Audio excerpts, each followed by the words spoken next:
Deep South is drying out and cleaning up after severe storms, including tornadoes, swept through several states yesterday. At least 5 people were killed. Omar Villafranca is following this. Residents in southeast Alabama woke up in the path of the storm's destruction. In Rehoboth, 4 people were killed when powerful winds sent this 50-foot tree crashing into a mobile home. Next door, J.P. Kelly spent the morning corralling his cows. The storm raked across his family farm, destroying a 50-year-old barn. It's the worst wind that I have been through. He rode out the storm with his wife, huddled in an interior room of his home. The tornado sirens went off probably 30 seconds ahead of it. Is that all the time you had? Yeah, I think so, because it built so fast. In Jackson, Alabama, blinding rain flooded the streets, while the high winds ripped the roofs off of homes and left thousands without power. Even animals at the Alabama Gulf Coast Zoo had to duck for cover after the storms shredded their enclosures. Patty Hall is the zoo's director. Our perimeter fence, part of that, about 30 feet of that has been taken down and it has disappeared. It has gone away. The system shifted east to Georgia, where Kenny Simmons and his wife watched the fast-moving storm hit their home. The whole trailer started shaking. I looked at her, she grabbed hold of me, I grabbed hold of her, and winds came through. Nearly 80,000 people in 2 states were without power. Jeff, cleanup is expected to take several weeks here, and there are more storms in the forecast for this weekend. Omar, thank you very much. Germany has been hit by what's thought to be its biggest storm in 10 years. Emergency service workers have described conditions as unbearable. The stormy weather has also led to flooding along Germany's Baltic Sea coast and caused some damage to seaside promenades. Heavy snowstorms have led to dozens of crashes on northern motorways, with up to 9 people reported seriously injured.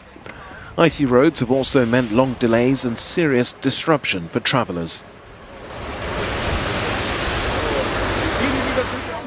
Officials say an explosion near a courthouse in Turkey's Aegean coastal city of Izmir was caused by a car bomb. At least 4 people, including 2 attackers, have reportedly been killed. Hospital sources in the city told Reuters 10 people had been brought in wounded following the explosion. Turkey is facing multiple security threats. It's been hit by a series of bombings over the past 18 months, some of them blamed on ISIL, others on Kurdish militants. The state-run Anadolu news agency says police shot dead 2 attackers after the blast and are actively searching a third. A Republican House panel created to investigate Planned Parenthood and the sale of fetal tissue is asking Congress to stop federal payments to the organization.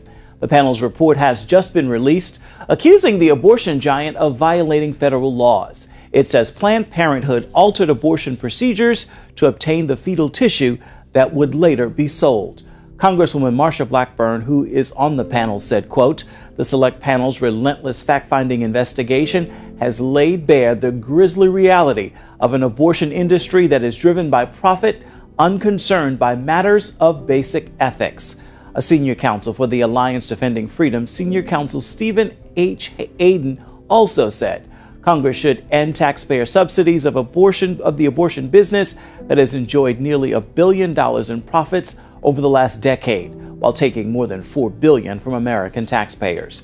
He called it an immoral partnership that has been forced upon the American. Fox Business Alert. Thousands of employees soon to be out of a job as 2 major retailers shut down stores across the country. Yeah, Cheryl Casoni from our sister network, Fox Business, here with the details. Good morning, Cheryl. Yeah, good morning, ladies. Well, unfortunately, this is not a big surprise to many of us, in particular when it comes to Macy's. They're going to be letting go of about 10,000 employees, and they're going to be shutting down, that's about 7% of the workforce. They're going to be shutting down about 68 stores. The Macy's is one of those stores, unfortunately, that's always kind of relied on foot traffic. like, especially those deals, those doorbuster deals, those Tuesday, Wednesday, Thursday deals they've always offered. Well, unfortunately, that has not really been enough to fight the online shopping onslaught. So that's the story at Macy's. Sears, 150 stores are going to be closing. There's 108 Kmart's and then 42 Sears monikered stores.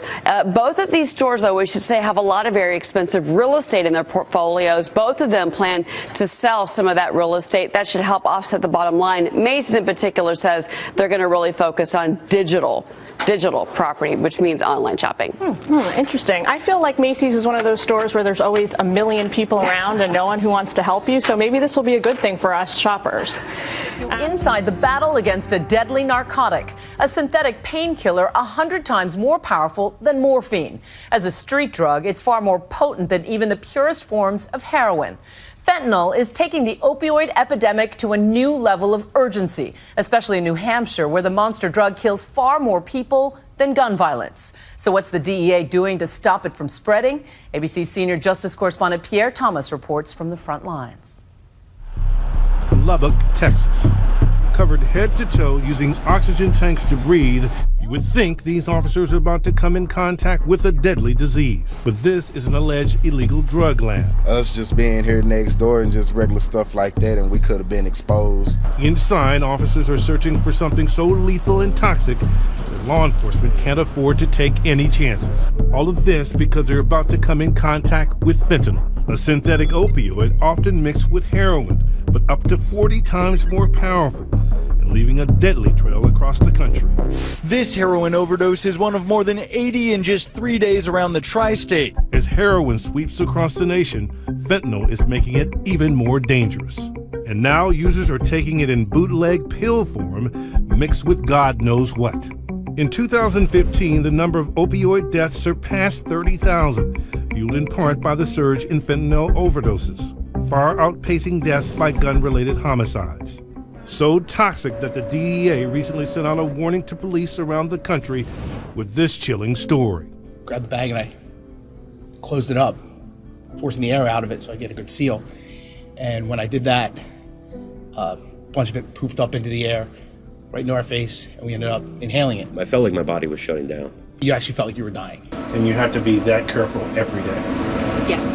I went to a law enforcement laboratory in New Hampshire to see how they're battling the deadly drug. This would be an example of heroin, a lethal dose of a typical batch of heroin. And then this vial would be the typical dose of fentanyl. What would be considered? You can barely see it. The air quality is not it's not a level that you can breathe inside these fentanyl mills. We're forced to wear air packs and masks to breathe fresh air while we're in these mills, these fentanyl mills. Tanks. Yes, oxygen tanks. We suit up to get a sense of what the agents are going through. So you're gonna step into it with a pair of pants? Got it. Okay, so put this on our thing. Deep breath. This is not that fun, I can tell you. It's very cumbersome, labor-intensive to put on one of these suits and to try to take a dangerous material out of the crime scene. Suits are so difficult and exhausting to maneuver in, agents can only wear them for 15 minutes at a time. Fentanyl nearly killed 21-year-old Morgan Gilman, who said she was looking for a stronger high after more than a year on heroin. I picked up a large amount of fentanyl and then did what I would normally do.